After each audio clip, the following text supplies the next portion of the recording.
ஒரு மகிழ்ச்சியான செய்தி. இதயம் நல்லெண்ணெயின் விலை லிட்டருக்கு ரூபாய் 105 குறைஞ்சிருக்கு. செப்டம்பர் 2023ல 1 லிட்டர் இதயம் நல்லெண்ணெயின் அதிகபட்ச விலை ரூபாய் 503. ஆனா இப்ப 1 லிட்டர் இதயம் நல்லெண்ணெயின் விலை ரூபாய் 398 மட்டும்தான் தமிழ்நாட்டுல. அப்ப இனிமே எல்லாரும் இதயம் நல்லெண்ணெய் வாங்கலாம் இல்ல? திமுக ஆட்சியினுடைய 4 ஆண்டு சாதனைகள், அதில் மிகப்பெரிய சாதனைன்னு சொன்னோம்னா, தமிழ்நாட்டு முதல்வர் இன்றைக்கி சினிமா நடிகர் மாதிரி போஸ்ட் கொடுத்து இந்த சூர்யா விஜய் ரேஞ்சுக்கு வயசு கம்மியான மாதிரி ஒரு பயங்கர கெட்டப்பில் போஸ்ட் கொடுத்து தன்னை ஒரு அழகான சினிமா நடிகர், அரசியலில் மட்டுமில்லை நான் களத்துலேயுமே சினிமா நடிகங்கிற மாதிரி போஸ்ட் கொடுத்து பத்திரிக்கைலாம் விளம்பரம் கொடுத்துருக்கிறார். அவருடைய இதை ஒரு சாதனை எடுத்துக்கலாம். எந்த ஒரு மாநிலத்தினோட முதலமைச்சர் இந்த மாதிரி சினிமா நடிகர் போஸ்ட் கொடுத்ததில்லை, இவர் கொடுத்துருக்கிறார். அந்த விளம்பரங்களில் அவர் சொல்லியிருக்கக்கூடியது 4 ஆண்டு சாதனை தொடரும் பல்லாண்டுன்னு சொல்லியிருக்காரு. அவங்க சொல்லியிருக்கிற எல்லா விஷயமும் உண்மையிலேயே நடந்திருந்தால் பல்லாண்டு என்ன 100 ஆண்டு கூட தொடரலாம். பல்வேறு திட்டங்களை வரிசையாக கொடுத்துருக்குறாங்க. அதில் நானும் வரிசையாக கூட்டி போட்டு பார்த்தேன் எத்தனை பயனாளிகள்னு. ஒவ்வொரு திட்டத்திலையும் பயனாளிகள் 2,15,00,000, 2,81,00,000, 42,00,000, 38,00,000 வரிசையாக கூட்டி பார்த்தா 7,58,00,000 பயனாளிகள் இருக்கிறதாக அவர் சொல்கிறார். இது உண்மையாக இருக்குமானால் திமுக எந்த காலத்திலையும் யாரும் அதை ஆட்சியிலேருந்து அகற்ற முடியாது. ஆனால் கள நிலவரம் என்ன, உண்மை என்ன என்பதை நம்ம தமிழ்நாட்டு மக்களுக்கு தெரிவிச்சுக்கணும். தேர்தல் வாக்குறுதி கொடுத்தாங்க. தேர்தல் வாக்குறுதி கொடுத்து அதுக்கு முன்னால் அதிமுக அரசாங்கம் இருக்கும்போது போராடினார்கள். மின்சார கட்டணத்தை எதிர்த்து போராடினாங்க. என்ன சொல்லி போராடினாங்க? ஷாக்கடிப்பது மின்சாரமா மின் கட்டணமா? உங்கள் ஆட்சியில் என்ன பண்ணீங்க? ஏற்றுனீங்கள? ஏற்றுனது மட்டுமா செஞ்சீங்க? 2 மாதத்துக்கு ஒரு தடவை 1 மாதமாக மாற்றுவீங்கன்னு சொன்னீங்கள? 4 வருஷம் 48 மாதமாக மாற்றலை. பெரிய சாதனைன்னு சொல்லலாம். இதை மாதம் மின் கட்டணம்னு சொல்லி அதை நீங்கள் ஏமாற்றினீங்க. கேஸ் சிலிண்டர் மானியம் என்னாச்சுன்னு எனக்கு தெரியல. பெட்ரோல் டீசல் விலை குறைப்பு, மத்தியில் எக்ஸைஸை குறைச்சாங்க. நீங்கள் ஒன்றுமே குறைக்காமல் அதுக்காக தகராறு பண்ணிங்க. குறைக்காமல் பழனிவேல் தியாகராஜன் அதுக்காக சண்டை போட்டார். மகளிருக்கு 1000 ரூபாய் இன்றைக்கி கூட விளம்பரம் கொடுத்துருக்கீங்க. எந்த மகளிருக்கு?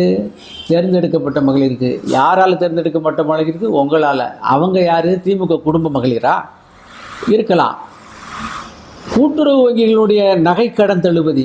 கூட்டுறவு வங்கி இருக்குது, நகை இருக்குது, வங்கி இருக்குது, கடன் தள்ளுபடி மட்டும் இல்லை, கல்வி கடன் தள்ளுபடி. எவ்வளோ மாணவர்கள் எதிர்பார்த்து காத்திருக்காங்க, ஒன்றுமே செய்யலை. அரசு ஊழியர்களுக்கு பழைய ஓய்வூதியத்தை கொண்டு வருவோம்னு சொல்லி அவங்க பெரிய போராட்டம்லாம் நடத்தி அவங்க போராடுகின்ற போது அதிமுக ஆட்சியில் இருக்கும்போது நாங்கள் கொண்டு வருவோம்னு சொல்லி வீராவாவுக்கு பேசுனீங்க, நடக்கலை. மாறா திருமணத்துக்கு கொடுக்குற கடனை ரெட்டிப்பு பண்ணுறீங்க, மேலும் கடன்காரர்கள் ஆக்கியிருக்கீங்க. அதுதான் உங்களுடைய சாதனை. பால் விலை ஏறிடுச்சு, பால் விலை இறக்குவேன்னு சொல்லி பால் விலை ஏறிடுச்சு. பால் விலை ஏறியதுக்கு உங்களால் பதில் சொல்ல முடியல. ஜிஎஸ்டியால் தான் பால் விலை ஏறினீங்க சொன்னீங்க. நிர்மலா சீதாராமன் பார்லிமெண்ட்டில் உங்கள் முகத்திரையை கிழித்தார்கள். இப்படி உங்களுடைய சாதனை தொடர்கிறது. எப்படி சாதனை தொடர்கிறது? இந்த சந்தானம் ஒரு திரைப்படத்தில் சொல்லுவார், பஞ்சு குடனில் ஏற்றின பஞ்சு மூட்டை அப்படியே வரிசையாக ஒவ்வொரு கடையாக போய் ஒரு ஆளாக போய் திரும்பி பஞ்சு குடவனுக்கே வந்து சேர்ந்துச்சுன்னு சொல்லுவார். அதே மாதிரி அவங்க திட்டங்கள்லாம் ஆரம்பிப்பதாக சொல்லி அங்கே போச்சு இங்கே போச்சு, அவ்வளோ மானியம் இவ்வளோ மானியம், அவ்வளோ ஒதுக்கீடு இவ்வளோ ஒதுக்கீடு சொல்லி கடைசியாக ஒன்றுமே நடைபெறாதபடி இருப்பது தான் கள யதார்த்தம். எல்லாரையும் விட மாற்றி செய்யணும்னு சொல்லி அதில் நீங்கள் மாட்டிக்கிட்டு தான் யதார்த்தம். இதுவரையிலும் தமிழ்நாட்டில் இல்லாத உலக மகா புரட்சியாக வேளாண்மை பட்ஜெட்டுன்னு புதுசாக கொண்டாந்தீங்க. நீங்கள் நேரட்டிவ் செட்டிங்கில் பெரிய ஆளுங்க. வேளாண்மை பட்ஜெட்டுன்னு ஒன்று கொண்டாந்து அதுக்கு என்ன நீங்கள் பண்ணினீங்க? நான் தமிழ்நாடு அரசாங்கத்தில் இந்த 4 வருஷ சாதனையில் பொதுமக்கள் சார்பாக ஒரே ஒரு கோரிக்கை விழுக்கிறேன். வெள்ளை அறிக்கை வெளியிட தயாரா?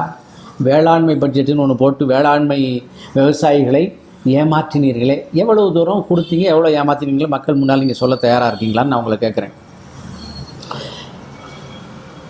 அதே மாதிரி பொங்கல் பரிசு கொடுத்தீங்க, அது தரமற்ற பொங்கல் பரிசு. உங்களுடைய ஒரு ஸ்போக்ஸ் பர்சன் வந்து ஏன் இவ்வளோ கேவலமாக இருக்குன்னு சொன்னால், பொங்கல் பரிசு வந்து வெள்ளத்தில் மெல்ட்டிங் பாயிண்டில் உருகி போச்சுன்னாங்க.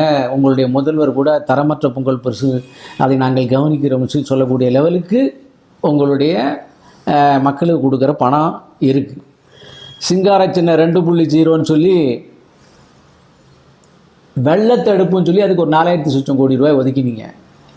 வெள்ளம் வந்து எல்லாத்தையும் தூக்கிட்டு போச்சு. என்னையா பண்ணீங்கன்னு கேட்டோம். 2,150 செலவு பண்ணிட்டீங்க. வெள்ளத்தடுப்பு, வெள்ளம் வந்து எல்லாரையும் அடிச்சுட்டு போகிறதுக்கு 2,150 கோடி செலவு பண்ணியிருக்கீங்க. அப்படிப்பட்ட மிகச்சிறந்த நிபுணர்கள் நீங்கள். கொரோனா வந்தப்போ ஒரு 5 அம்ச திட்டத்தை முதல்வர் வெளியிட்டார். கொரோனா நடக்கிற 21வது வருஷம். அதில் கொரோனா தடுப்பூசியை வந்து உலகளாவிய டெண்டர் விடுகிறோம், கொரோனா தடுப்பூசியாக நாங்கள் எதை செய்கிறோம் அதை செய்கிறோன்னு சொல்லி அதிமுக ஆட்சியில் 2,500 கொரோனாவுக்கு கொடுத்ததை 10 நீங்கள் 5,000 கொடுக்க 4,000 கொடுக்க வேண்டும்னு அவங்கள்ட்ட கேட்டுட்டு, நீங்கள் வந்த உடனே 5,000 கொடுக்க வேண்டும்னு கேட்டுட்டு 5,000 கொடுக்க வேண்டும்னு கேட்டுட்டு நீங்கள் வருகின்ற போது 4,000 என்று அறிவித்து 2,000 கொடுத்துட்டு மீதி 2,000 எங்கே போச்சுன்னு தெரில. இதுவரையிலும் கொடுக்கப்படலை. அதனால் அறிவிப்புகளில் நீங்கள் வந்து ரொம்ப சூப்பரான ஆள். இன்றைக்கி கூட உங்களுடைய விளம்பரத்தில் நிறையா சொல்லியிருக்கீங்க. அந்த முதலீடு இந்த முதலீடு உலக அளவில் முதலீடுலாம் சொல்லியிருக்கீங்க. இந்த தேவோஸ் மாநாட்டுக்கு போனீங்க, உலக மாநாடு, எக்கச்சக்கமான முதலீடுகளை ஈர்த்து விடுவோன்னு சொல்லி போனீங்க. எவ்வளோ கொண்டு வந்தீங்கன்னு சொன்னால் பை எம்டியாக தான் வருது. அதனால் எங்கே போனாலுமே நீங்கள் வந்து வெறும் வெற்று பேச்சு, கவைக்குதவாத செயல்களோடு இருக்கீங்க. பெரிய அறிவிப்புகளோடு இன்றைக்கி உங்களுடைய 4 ஆண்டு சாதனையை சொல்லியிருக்கிறீர்கள். மக்கள் வேதனைப்படுகிறார்கள். மிக முக்கியமாக இன்றைக்கு மின்கட்டண உயர்வு, வருகின்ற காலம் வெப்ப காலம், இன்னும் அக்னி நட்சத்திரம் ஆரம்பித்து எல்லா இடங்கள்லையும் டெம்பரேச்சர் கொதிக்குது. சென்னை போன்ற இடங்களில், மற்ற எல்லா இடங்கள்லையும் ஏசி மிஷின் போட வேண்டிய கட்டாயம் வீடுகளில். உங்களுடைய இந்த மின்கட்டண உயர்வு அத்தனை பேரையும் பாதிக்க போகிறது. அதிலே உங்களுடைய சாயம் வெளுக்க போகிறது. இந்த திராவிட மாடலுடைய உச்சம் என்னன்னு கேட்டால், உலகத்துக்கே முன்மாதிரியாக இருக்கிற தமிழ்நாட்டு முதல்வராம். உலகத்துக்கே முன்மாதிரியாக இருக்கிறது தான் தமிழ்நாட்டினுடைய வளர்ச்சி. இந்த 8 கோடியில் 7,58,00,000 பேருக்கு கொடுத்துருந்தா, அப்போ இதில் பணக்காரர்களே இல்லையா?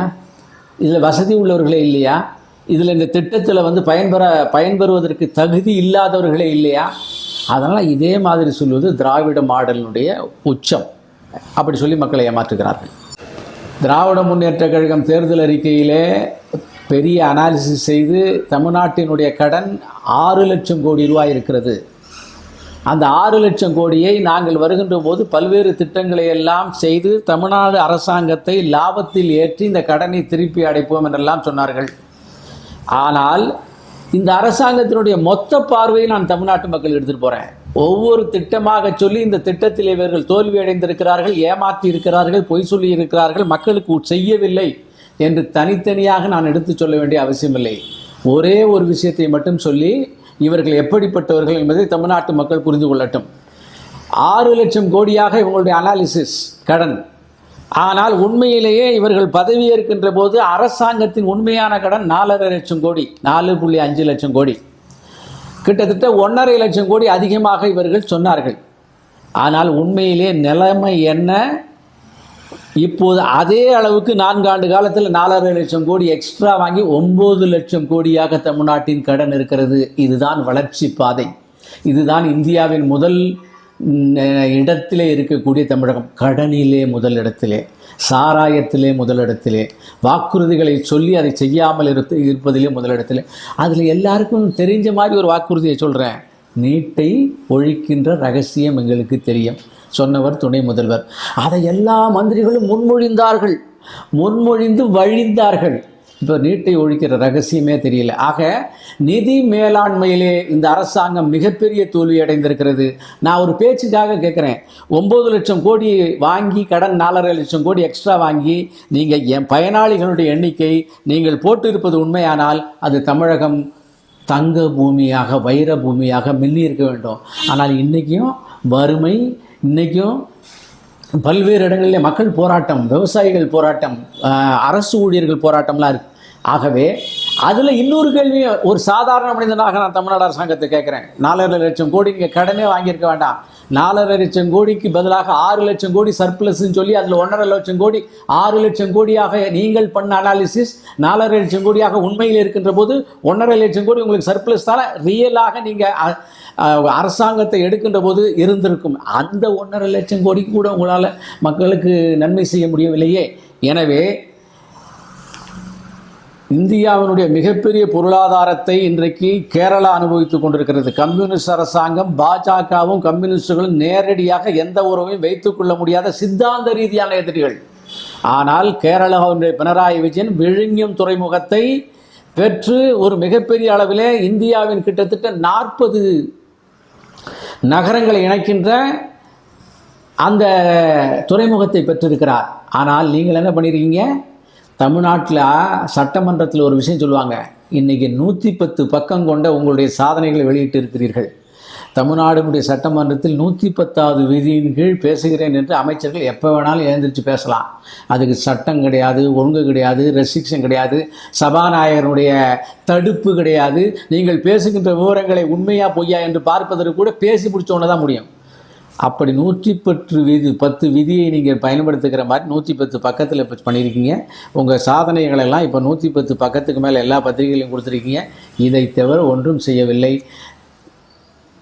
இந்த கன்னியாகுமரிக்கும் விவேகானந்தர் பாதை திருவள்ளுவருடைய சிலைக்கும் இடையில ஒரு பெரிய பிளாஸ்டிக் பாலத்தை, கண்ணாடி பாலத்தை போட்டு அந்த சாதனையை தான் செய்திருக்கிறீர்களே தவிர விழுங்கியம் துறைமுகத்தை இழந்திருக்கிறீர்கள், விட்டு கொடுக்கிறீர்கள், தமிழ்நாட்டு மக்களை வஞ்சித்திருக்கிறீர்கள் என்பதை தவிர உங்களிடம் வேறு சாதனை இருப்பதாக சாதாரண தமிழன் நினைக்க மாட்டான். உங்களை எண்ணி, உங்களுடைய பேச்சு எண்ணி இனி ஏமாற மாட்டான்.